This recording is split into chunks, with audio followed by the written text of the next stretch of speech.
Martha Stewart just gave us another dose of that cold country club shade. And guess who was in the part of that frost? That's right, our beautiful Meghan Sussex, as ever. While Meghan quietly builds her empire, launching rosé, dropping content, and living her best Montecito life, Martha's out here playing Real Housewife of, where is it? Montecito. Subtle shade in Meghan in interview with that polite, passive-aggressive flair only women born before email can pull off. Is this just harmless media snark, or is Martha the new queen bee of elitist side eye? Because let's be honest, Meghan isn't even playing in the game anymore, but they keep dragging her into it. So here's the tea. When they can't beat your glow, they throw shade. And Meghan, she's already moved on. Meghan, I don't really know very well, and I hope she knows what she's talking about. Authenticity to me is everything, and to be authentic and knowledgeable about your subject matter is extremely important. Martha's mean girl energy. It began with a whisper, a rustle of jealousy from the old guard, a warning shot disguised as critique. But what Martha Stewart didn't expect was that her own passive-aggressive jabs would boomerang very hard, fueled by millions who saw right through the performative politeness. This wasn't a casual opinion. This was a slow, subtle character smear, a passive-aggressive takedown dressed in pearls and pressed linen. And it backfired. And when I say it backfired spectacularly, Martha Stewart, once the uncontested queen of lifestyle elegance, decided to chime in on Meghan Sussex's as ever brand. Her message, cloaked in that trademark Martha chills.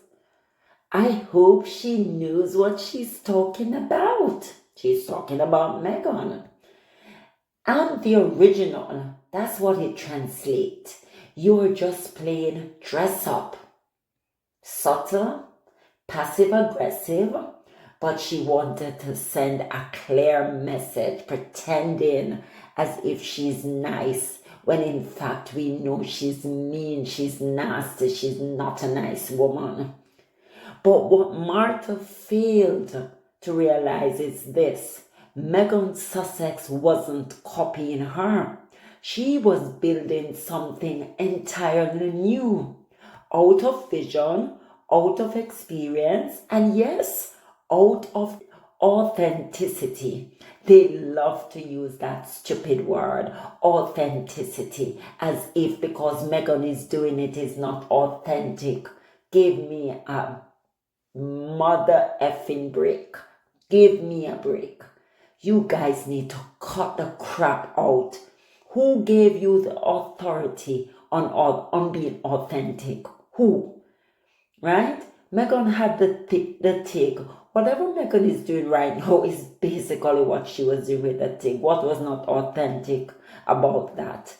Come on, Martha. Give me a break. Something Martha, despite decades of brand domination, couldn't quite understand anymore. Because as ever didn't tiptoe into the room, it exploded. Meghan's brand launched not with gimmicks or glossy fluff, but with intention. Her rosé wasn't some celebrity vanity project. It was deliberate, elevated, and yes, disruptive. Crafted with sustainable practices adorned with elegant packaging and rooted in a mission that screamed substance over spectacle. Martha, meanwhile, waited, silent through the build, mute through the launch, and then, as the world praised as ever's fresh identity, then she found her voice to be critical, to act as if, oh, she's being nice. Oh, two months after Meghan's with love Meghan, she's like, did it come out as yet? When she damn well know that it came out already, because she was even doing the one pasta after Meghan. So she is just trying to be too cute by a mile, and we see right through you, right? So don't come now and act as if you brought authenticity to the game. Listen, you're not the first person that did a lifestyle brand, and everybody, there's room for every single person, and you must stop it. You're not the only one that everybody must say, oh, when it comes to lifestyle, it's about, look how many people living their best life, living their soft girl life, living their beautiful life. Come on, give me a break. It was such a shade, but shade nonetheless. When she talks about Meghan, she's big on authenticity. Is she implying that Meghan is not authentic? That's what she's implying. And we can see right through it. And when she can praise another person, but at the same time acting as if, oh, and the funny part or the sad part is Meghan has always had very respectful thing to say about this woman. But she's always trying to throw shade. Always trying to throw shade. And we see right through your Martha. It was subtle shade. Let's put it right out there. But shade nonetheless. A tone so practiced, it could have been printed on fine china. But passive-aggressive as it was, the world heard it loud and clear. Martha Stewart was threatened. Riley Sullivan, branding strategist and unexpected cultural hero, was the first to clap back. His take, brutal in truth, eloquent in delivery. He dismantled Martha's thinly veiled critique with laser precision. This isn't about wine, Sullivan said. It's about relevance. Meghan built something bold. Martha felt it, and instead of offering support, she chose condescension. Where was Martha when Meghan was researching vineyards? When she was storyboarding her vision, crafting handwritten notes, building not just a business, but a philosophy, building a movement, because that's what Meghan has. All her intention, she has a following, she has committed, loyal supporters who are there with her through thick and thin. She was nowhere to be found. Martha was nowhere to be found until the praise rolled in. Then came the copycat narrative. But let's be honest, Meghan's as ever doesn't mimic Martha's empire. It bypasses it. It speaks to a new generation that doesn't want a perfectly curated life. They want a purpose-driven one. From her high school trauma to Hollywood rejection, Meghan's journey has been one of self-definition. Her rosé isn't just a drink, it's a declaration. And while Martha criticizes from the sidelines, Meghan pours from her heart. Every inch of the as ever experience is crafted, not manufactured. From vineyard to visuals, this isn't a derivative product. It's a reflection of a woman who's lived, learned, and led, often under fire. She doesn't need Martha's validation. She's outgrown that era. But let's talk about Martha's pattern. This isn't the first time she's taken a swing at women finding their own path. She came for Gwyneth Paltrow, the same Gwyneth she's now praising. The same Gwyneth she came for her when she just started, right? She side-eyed Blake Lively's Preserve, and now Meghan's in the crosshairs. But ask yourself, when has Martha ever come for a man the same way? Crickets. Because this isn't just passive aggression, it's mean girl energy. It's a kind of energy that says there's only room for one woman at the top, even when Meghan herself has said time and again there's space for everyone. In fact, one of the first things Meghan told her team when building as ever was that this wasn't about competition, it was about connection. She wanted the brand to feel like a conversation, not a billboard. She believed the wine should carry a story, not just a label. And that's why it resonated. That's why the audience showed up time and time and time again. That's why she's selling out. That's why everybody wants Meghan product. And that's why right now she's catering to the US. But I'm telling you, Meghan can expand so many other countries because we want it. We need it. It's in demand. Demand and supply. Right now, Meghan is the it girl. How many people put out wine and they do wine tasting and wine testing and asking everybody about her thing? Meghan has that Midas touch, right? That's why the audience, as I say, continues to show up. Not because of fame, but because of feeling. Yeah, that feel good, that intentional feeling that Meghan is creating for us and making us feel like, yes, we're living that soft life. We want it, when we see it, we want to be elevated our life, right? Meanwhile, Martha's remarks have aged well, not like wine, more like unrefrigerated cream. Tone deaf, insecure, lazy.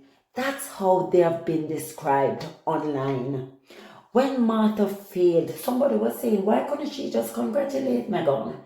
Why they always have to go for the shade? She could have just said, you know what? Look at what Gwyneth did. Gwyneth said, listen, there's room for everybody and everybody can, whatever you're passionate about, go after it. Why she has to always have to go with the shade? Oh, I didn't wash it. Oh, tell me how it goes. And then like she think that people are not smart to figure out that she's being shady and she's being lazy with her thinking because she's maybe following a script that we don't know. So it is tone deaf, it's insecure, and it is lazy. That's how they have been described. As I said, people are talking about it and people are just lacing her because people are saying, come on, you're bigger than that. Come off the mean girl energy. It doesn't suit you. What Martha failed to grasp is that the new audience isn't looking for domestic perfection. They are looking for real, for resonance, for evolution. And Meghan gave it all three of them. In a chilled bottle of rosé and a handwritten note on recycled paper. Martha thought her legacy would protect her from criticism. But it didn't. Instead, it exposed her. Because here's the truth. If Meghan had failed, Martha would have said nothing, should have kept her mouth shut. But she succeeded. Meghan succeeded, and success from a woman like Meghan that had to be questioned, diminished, ridiculed. That's not critique, that's cowardice. As Sullivan said, Martha did not pave the way, she blocked it. And now that someone else is taking another route, she's rattled. But the public sees it now. The public sees right through it. And they're choosing their icon carefully. They're choosing the woman who poured her soul into every corner of her brand, not the one throwing shade from her garden like Martha is doing. Martha may have once ruled lifestyle media, but today where she stands, she had a show that didn't even hit the top 10. So cycles, guys, a cycle of life. Meghan is the moment. Let's get real. She stands on the edge of a kingdom she no longer recognizes. But Meghan Sussex isn't the apprentice, she's the architect. As ever isn't a knockoff, it's a revolution. And while Martha tries to dim the light, Meghan keeps pouring the wine. So guys, cheers to progress, to purpose, and to women who uplift each other. Women who lift each other up, not shade. Not try to be passive aggressive with their shade and be disrespectful, be disgusting, and pretend as if, oh, I'm being nice. I don't really know Meghan and I don't know her. You damn well know who Meghan Markle is, and you know what she's about. You know her, you know she had the tiger. So why come and pretend as if, oh, authenticity, as if you created the word or authenticity belonged to you? Why is it when a black woman does something, it's not authentic, it's not relatable? You guys need to get a grip. But I love how the internet dealt with her. I love how people are just putting it out there that it was shade. It was a shade. There's no hiding it. We know you are trying to shade Meghan. So guys, that's all I want to talk to you about. These people pretend as if we don't know what they're doing, as if we don't know what they're trying to accomplish in trying to shade Meghan. But guess what, Meghan? If everybody is talking about you're sitting high on your throne and you're saying, bring it on, let them bring it on, and just ignore the noise. Be unbothered, be unfazed, be in your element, in your glow, living your best life. Because while they talk, you're building your empire. She built her empire, so why is she shading you? She think an empire is just one empire to be built. There are many more to go, and there are many ways to get there. A lot of people get different roads, take a different direction, and you can achieve that goal. So she can talk all she wants, but it's just mean girl energy, and it's so disappointing. But guys, please don't forget to like, subscribe, turn on your notification bell so you never miss a beat. Bye.